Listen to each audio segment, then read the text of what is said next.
It's a good time to move to open awareness practice if you're ready, if your mind has become stable and focused, attentive, present.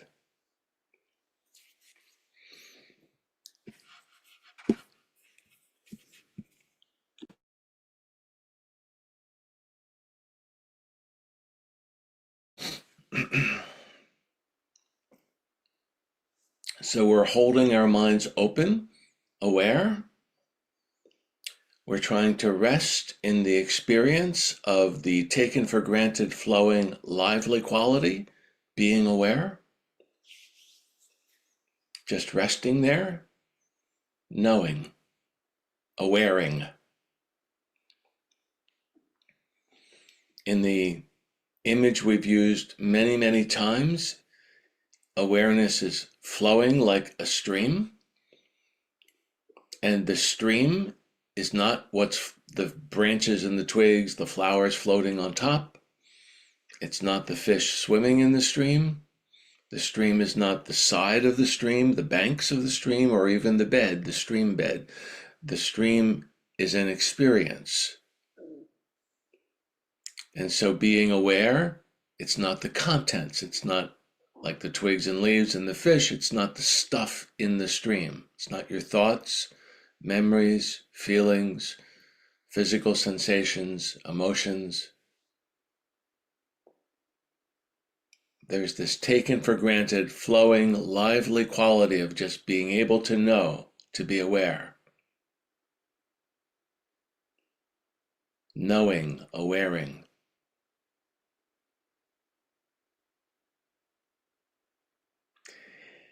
We've talked about qualities of this: open,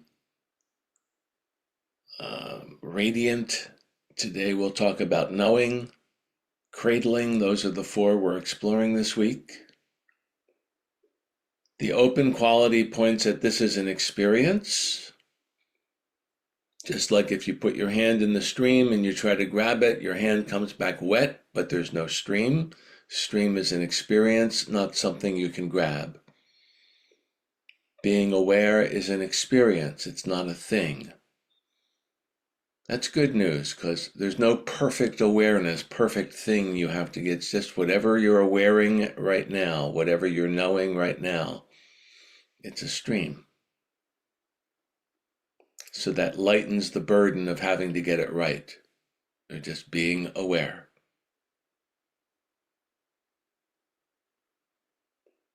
And then there is this radiant quality. It's very expressive. And sometimes when meditators hear about the stream, they go looking for the special stream, the special thought that sums it up, the special words, the special felt experience. But the truth is that just like the stream is always wet and the sun is always shining, awareness always is going to have something going on in it. It's going to have thoughts, feelings, memories, sensations. That's just what it's like to be a human being. So when you notice that you have a thought, if it's captured your attention, you just go back to opening up. Pause, relax, open. If you can just go to open, that's good. If you can just rest there, wonderful. Many glimpses over and over. Every expression, every radiant experience of being aware just reminds you to go back to open.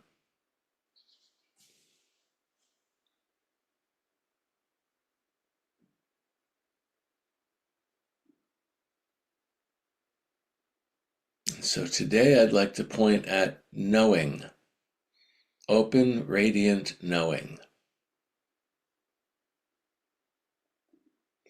Just like when we're doing the what's the internal weather exercise at the very beginning, and maybe it takes a moment to figure out what am I going to say about the weather. But when you turn, at least for me, when I turn my awareness internally, it's pretty easy to recognize how I feel, even if it's not easy to put a name on it. I'm going to be very simple. I feel good. I feel bad. I feel sad, I feel tired, I feel happy. Any of that, it's like, yeah, it's right there. There is an effortless self-knowing. And just like you can know that you're meditating while you meditate, it's sort of an effortlessly, yeah, I know that I'm doing this. That self-awareness, that ability to know that you're being aware. That's the knowing. So it's an experience. Something's always happening inside of awareness, and you can effortlessly turn your attention to it's right there. It's not even the tiniest distance away. It's just right there waiting for you. Don't have to make it up.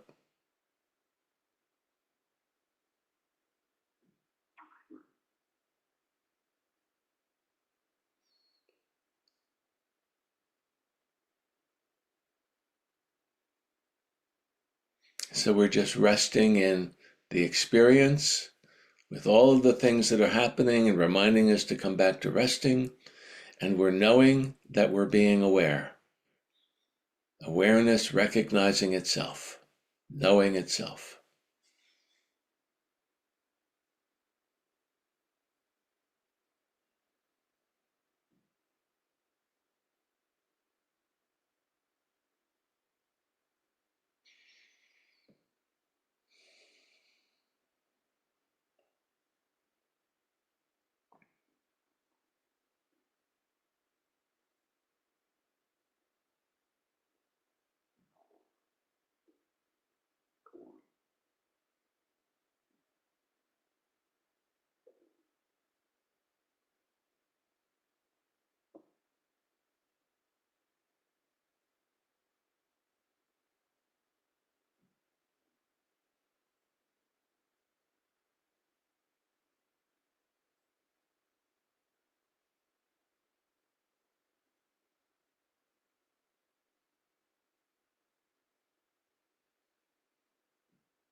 So we're just resting in the experience of open awareness.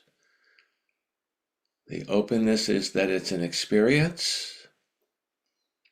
The radiance is that something's always happening. Awareness is always expressing itself. Thoughts, memories, feelings, physical sensations. They just remind us to come back. If you close down on one, that's a reminder to come back. It's all very workable, very friendly, welcoming. And just like you can know what it feels like to be you, you can know that you're being aware. There's a sort of like looking in the mirror, self-knowing. It's effortless in the sense that it's natural. It does take some exertion maybe at the beginning.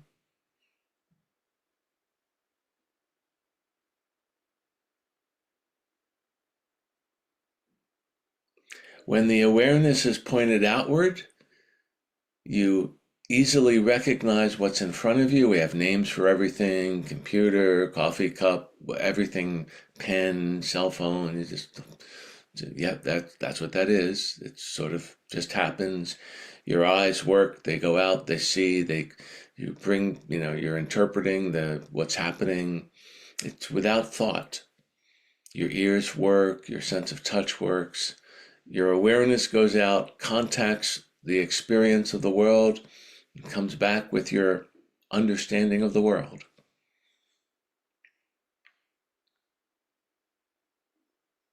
That going out and coming back, that apprehending is natural. So taken for granted. We don't wake up and go, I wonder if my eyes will work today, unless you have an eye problem like me. Wonder if the eyes will work. Can I make it work? How do I do this? It's like, no, it just works. Well, just as it naturally works looking outward, it naturally works when you turn your awareness inward to being aware of being aware, knowing that you're aware while you're being aware.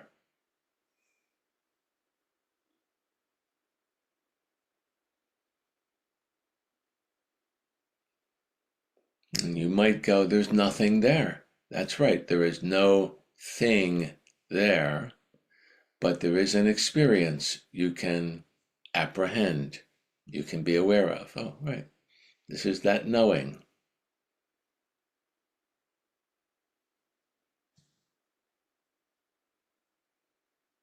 Not a thing, not nothing. An experience, expressive, self-aware.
Allow the sound of the bell to call your attention back from the space of calm abiding and open awareness to how you normally hold your attention. Look around, reset. Wonderful time to have a discussion. If you have any thoughts to share, experiences you'd like to talk about, questions you'd like to discuss. Uh,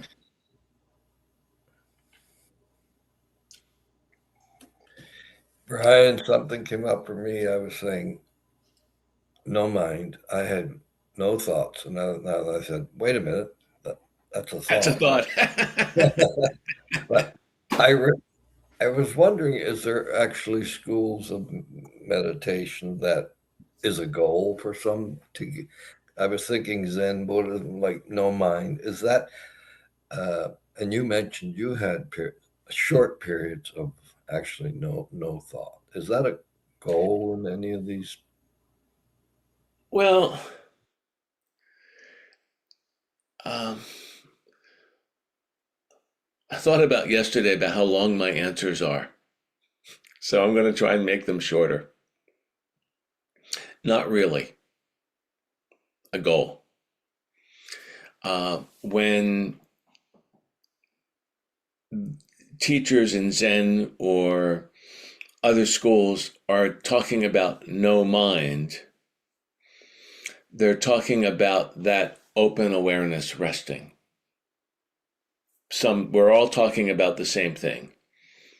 We just come at it from different cultural angles, and then sometimes the translation from Japanese or Chinese or Tibetan or Philadelphia into English, right, is, a challenge. But we're all trying to talk about the same thing. So when you're resting in that open awareness, and there is a natural knowing or apprehending of being aware, but you're not actually having a lot of thoughts, that open, radiant, and you're recognizing when thoughts come up, they're just the expression, it's like sunshine, then you're resting in what they're calling no mind. Um, so that's not really a goal. We're all talking about the same thing. They're not looking for zero. Some schools may look for a complete quieting of the activity of mental activity, but that quieting of mental activity is a doorway to get to what we're talking about. So so they don't want to stay there. Yeah, I think if they're, in my experience, if they're actually headed towards awakening, they don't want to stay there. It's just another doorway. Inside of Tibetan Buddhism, which is my practice, instead of quieting, they try to make it noisier and noisier. Let's have a visualization. Let's have mantras. Let's have lots of colors. Let's have music. Let's make it complicated. Let's do 1 million of this and 100,000 of that. And I was like, okay. So instead of no mind, it's more mind than you can handle, so that you eventually go back to this. Right? They both work. They're both good doorways. It's a cultural preference. So, did that speak to you, Gary? It's a good question. It's a really good question. Yes, it did. So is that the idea of clapping once to it Yep. doesn't you don't get distracted. You're still in the flow. Yep. Yeah. Okay. Thank you. Yeah. No, that was very good. Appreciate that. That was a moderately long answer.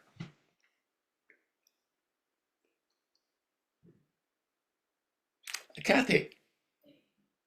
I liked when you used the word awareing today. Hmm. And yesterday, when we were talking about the way we, whether there's a solid me or, we are in that discussion and no Right. solid I. And I like in English how the label we attach to ourselves is human being, Right. because human being can be in one context a noun, we're that animal like Right. everyone, and Right. then we're also a human and we're being.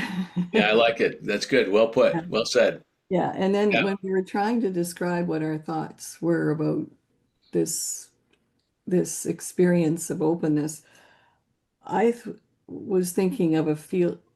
I'm not a physicist. I don't think if it apply. I don't know if it applies, but it felt right. A field of potential. There's a field of potential, Hmm. and that's what we're swimming in, or running through, or that's what we're in, the field of potential. So that's well said. So thank you. When I think of Shunyata, which is the teaching on that I like to call openness, because saying empty in English misses the field of potential. So I often translate that as open, empty of you can't grab it, so it's empty of grabbability, open, empty, full. And what it's full of is that field of potential. So well said. Anyone else want to jump in?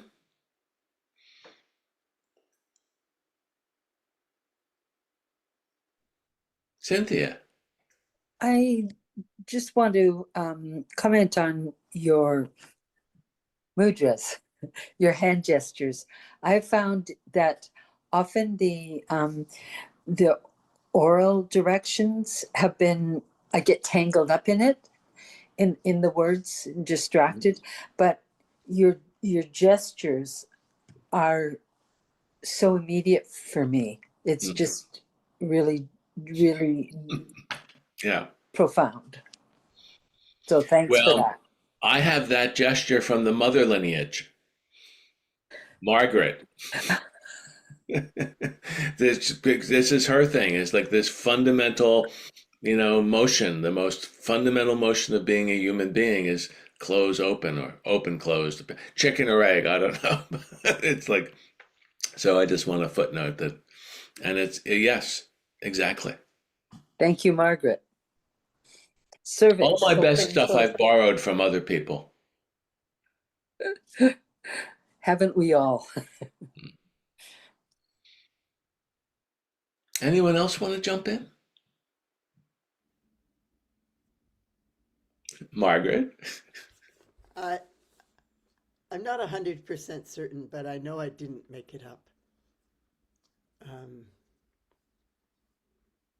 and I think it came from my first bodywork therapist who taught bioenergetics in like 19, 1972 or something like that, like a long time ago.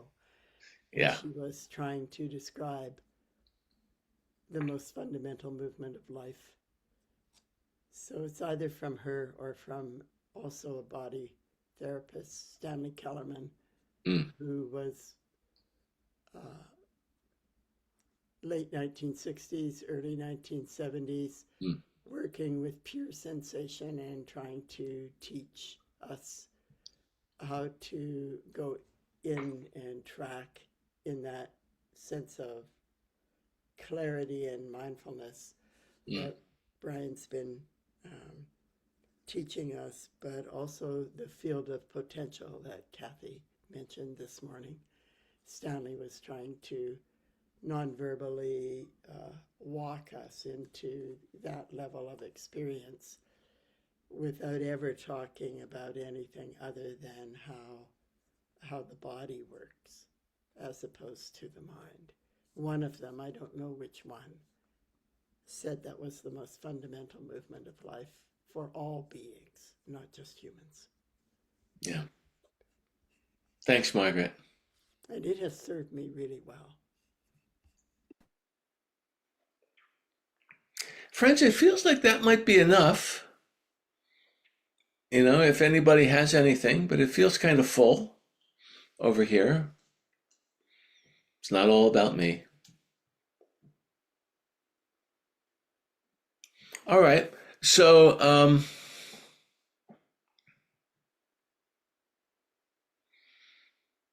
it's Friday. So, good time to share the encouragement. Enjoy the weekend, I hope. We will meet again on Monday morning, same time, same Zoom channel. Lots of opportunities to practice this, whether it's sitting down and doing, I'll send a recording, sitting down and doing this, formally in a meditation chair or seat and doing just what we did this morning. Or, you might be traveling and you're in the airport and you're just resting, waiting for them to call your plane. Or you're, yesterday I threw a load of wash in the dryer. It's the very dharmic activity of laundry. And it's just like, and I hit the button and I can hear the machine turn on, and it's just like you pause and rest and just know that you're aware. It's like the taken for granted. I mean, literally, we mean the taken for granted moments of just being aware that fill up your entire day. So there's thousands of them, hundreds of them every day. And you don't have to be like, sort of like desperately looking. If you just remember to pause a few times, you'll find this richness that's waiting there for you. So I hope you have a chance to explore some of that. I'm going to pause to see if anybody wants to say anything else before we dedicate the merit. No, just thinking, Brian. I'm glad you got that explanation, because you could. I realize that if I had interpreted that Zen no mind as, I would have always thought, well, I'm not doing it right, or there's still Right. more to do. And that was very helpful. I wanted to thank you. I'm glad. So this seems to be retreat season. So Robert's on retreat for 2 weeks, and Senor Gutierrez is going on retreat for, is it a month, Oscar? A month. So I'm going to invite you, if you'll unmute, will you dedicate the merit for us? Since we won't hear your lovely voice for a month. Sure. Well, maybe we will. Maybe you'll be able to join us from the mountains. Who knows? Yeah, I'll try really, really hard. Okay. By this merit, may all attain omniscience, may it defeat the enemy wrongdoing from the stormy waves of birth, old age, sickness, and death. From the ocean of samsara, may I free all beings. Excellent. All right, friends.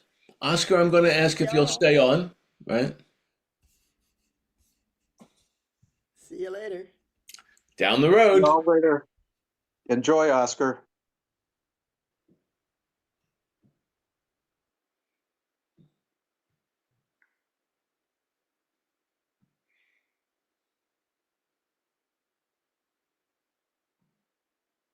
There we go. And now I'm going to turn off the recording. We don't need that. Unless you want Okay. it. I'm going to pause.